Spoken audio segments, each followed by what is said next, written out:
Browns rookie quarterback Shedeur Sanders injured his oblique during practice today, putting his status in doubt for Saturday's preseason game against the Eagles. He's the latest quarterback on Cleveland's roster who has dealt with a health issue, joining fellow rookie Dillon Gabriel and Kenny Pickett. I mean, it's oblique, right? I think part of the problem, guys, is the guy wasn't getting a lot of reps in practice, right? He was, fourth on the depth chart. Right. All of a sudden, he's forced into a start last week. His body probably wasn't prepared. He probably threw the ball more in that game than he had probably. You think that's going to cause an oblique problem? When Shedeur Sanders grabbed at his side and shut it down, it wasn't just another camp tweak. It was a pressure test for the entire Cleveland Browns machine. The clock didn't stop when he walked off. It started. Because in the NFL, injuries don't just sideline bodies. They expose plans. So let's talk about what actually happened, what an oblique means for a quarterback, and why this moment could swing the Browns' entire year. Yeah, it's too bad that the momentum from the start last week, which, by the way, 2.2 million people I just saw watched that on NFL Network. Insane. I think a record for a live preseason game. Most watched preseason game in 10 years live. And now that's not a coincidence. And now that's all been derailed because of this, which is super unfortunate for him. First, the facts as they stand. During joint work with the Eagles, Sanders strained his oblique while throwing early in practice. The team labeled him day-to-day, and he's unlikely to play in the upcoming preseason game in Philadelphia. The message from the building was simple. You need that muscle to throw, so there's no point pretending you don't. He set out team drills, and the plan points to caution rather than heroics. None of that was enough for the Browns and Kevin Stefanski to feel that he needed to jump up the depth chart. When the depth chart was released this week, he was still number 4 because, as you and I know, Jacqueline, there are a myriad of things that go into being a starting quarterback in the NFL. Zoom out to the quarterback room, and this is where it gets messy. Joe Flacco remains the steady hand. Kenny Pickett has been limited with a hamstring. Fellow rookie Dillon Gabriel has been dealing with his own dings, but he's next up for snaps if he can go. Otherwise, Huntley is poised to take more work. Either way, Sanders is trending out for the Eagles game. Yeah, it's super unfortunate because what he showed in the preseason is that, in my opinion, he earned more reps in practice and an opportunity to play against good on good. And Dominique knows that, Graz knows that being in camp, that is some valuable reps when you get a chance to play against your ones, especially with what Cleveland has. And I think for Shedeur, the most important thing now is to understand how the rehab process goes. Like, stay in tune, keep your mind going. That's the present tense reality. And yet, here's the twist. Just days ago, Shedeur gave the organization a jolt of optimism with a sharp preseason debut. Rhythm, ball placement, poise. He didn't need the A squad to look like he belonged. That's why this injury lands with extra sting. It interrupts momentum at the exact moment momentum was shifting his way.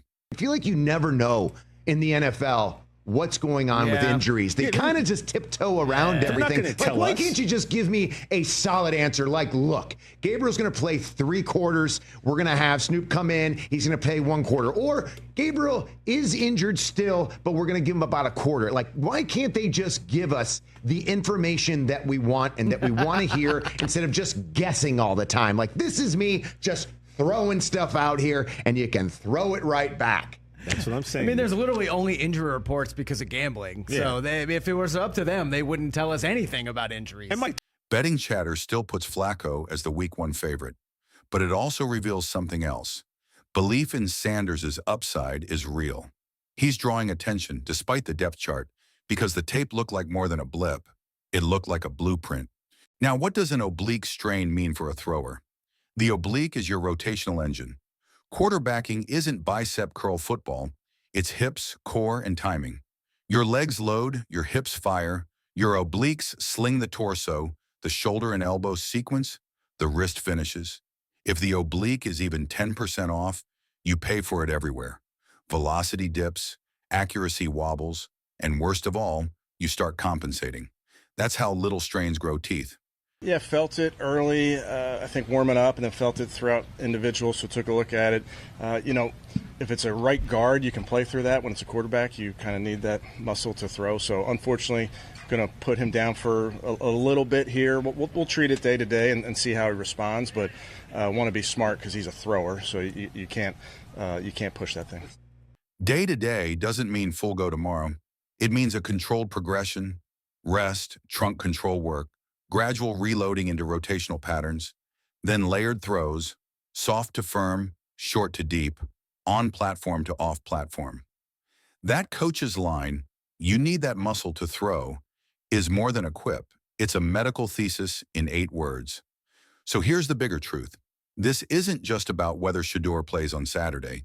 It's about whether he can stack days next week without barking pain, whether he can rip a deep dig without guarding, and whether his velocity holds late in practice when fatigue kicks in. It's about protecting the floor of his mechanics, so the ceiling we saw last week doesn't become a one-off story you tell in September. Now, the timeline pressure. The Browns have a narrow runway, joint practices, 2 preseason games, then week 1. Every rep is currency. When you're a rookie chasing a moving target, first-team timing, hot rules, protections, missing 72 hours can cost you a week of progression. Missing a preseason game can cost you specific installs that don't reappear until late September. That's why day-to-day matters, not because the media needs quick updates, but because development has deadlines. Here's where the stakes sharpen. Depth chart gravity. If Gabriel starts against the Eagles and plays clean, the staff gains continuity leverage to keep him through the next segment of installs. That doesn't slam the door on Shedeur, but it makes it heavier to open. If Huntley gets the bulk and looks steady, the staff can slow roll both rookies under the banner of health first. Either path delays Shedeur's next big audition. Locker room optics. Players notice who seizes moments. They also notice when an injury becomes a convenient reason to restore the veteran plan. If you're a receiver who felt the ball arrive on time with Sanders, you don't forget that. If you're an OC who saw red zone spacing look clean because of his timing, you remember. The longer he's out, the easier it is for "we'll reassess next week" to become "we'll reassess after week 2. Installation risk. The offense evolves in layers, base, third down, red zone, 2-minute. If Shedeur misses the live speed reps for one of those periods, the staff won't force feed him later at the cost of practice efficiency. That's how young QBs fall behind even while healthy. Narrative creep. The veteran lean for week 1 plus a rookie injury equals a cocktail that's hard to shake. Let the vet start, bring the kid along slow. Sometimes that's right. Sometimes it's just inertia dressed up as wisdom. But don't confuse caution with catastrophe. There's a version of this where the Browns play it perfectly. Sit him this weekend, ramp him during the week, give him targeted snaps in the final preseason game if cleared, then keep him active as QB2 with curated packages that accelerate his on-ramp without risking setback. That plan requires discipline, alignment, and, most importantly, a clear belief that Sanders is part of the short-term solution, not only a someday project. And that belief is where this injury truly matters. It forces Cleveland to declare, by action, not podium quotes, what they think he is. If the Browns think Shedeur is a franchise-caliber elevator, they protect his core now to unleash him when it counts. They resist the urge to prove toughness in mid-August. They align practice scripts to prioritize his progression the second he's cleared. First read rhythm throws to resync timing, defined intermediate shots to rebuild full-speed trust in rotation, then pocket movement throws that stress the oblique under control. That's real development. If they think he's a nice story but not the answer, they'll slow play him through the final preseason week, feed the vets, and point to health as the reason his role shrank. That's not malpractice. It's just a different bet. So which is it?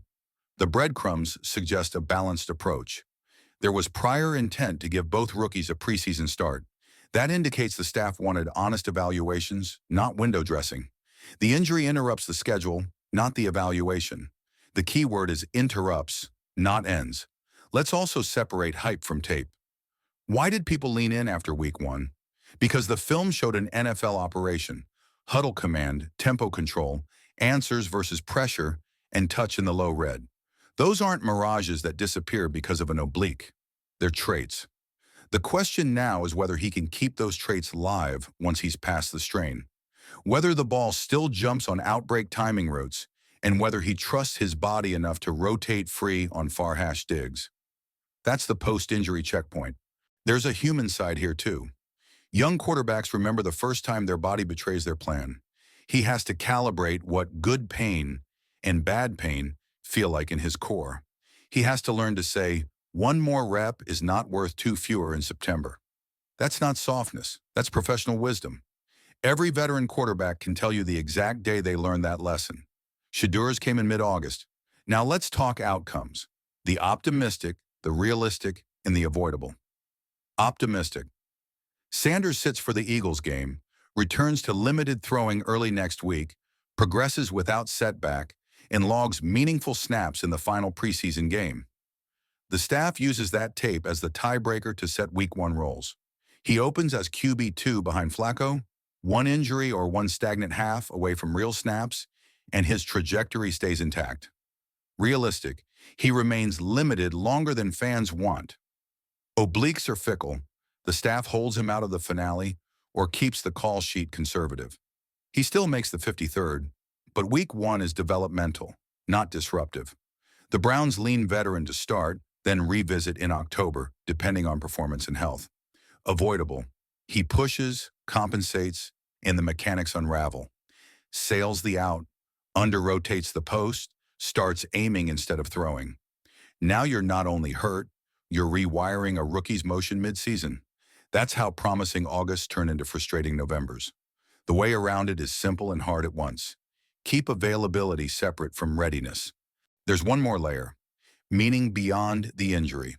For a franchise that's been searching for an identity that survives injuries, coaching changes, and public doubt, Shedeur represents a different kind of hope. Not the Hail Mary signing or the end of career rental, but the patient development of a modern quarterback who can win from the pocket and create off schedule. Protecting that arc is bigger than a preseason box score. It's about giving the city something sustainable. And yes, the outside noise will swirl. Odds boards will fluctuate. TV segments will argue whether a day-to-day status means soft or smart. Here's the cold truth.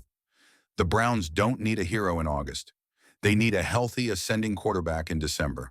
The decision tree should be simple. If resting now safeguards rotation integrity later, you rest now. If one preseason drive risks 3 regular season weeks, you sit the drive. So what does this injury really mean? It means Cleveland has to make a grown-up decision in a league that rewards patience only in hindsight.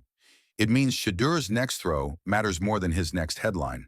It means the organization's belief in him will either become visible in how quickly they restore his first-team work the minute he's cleared, or it will evaporate into the usual veteran first gravity. He felt the strain, they hit pause, and now the Browns have a chance to do something franchises struggle with every year. Convert a scary August moment into a smarter September plan. Let the vets handle Saturday. Let the rookie heal. And when he comes back, hand him a script that lets him be him again. Quick rhythm, layered shots, controlled movement, and let the tape settle the argument everyone keeps having on air. Because for all the noise, the story hasn't changed. The kid put NFL throws on film. He earned real buzz. An oblique strain didn't erase any of that. It just added a chapter. The clock isn't ticking against Shedeur Sanders. It's ticking for the Browns to get this right.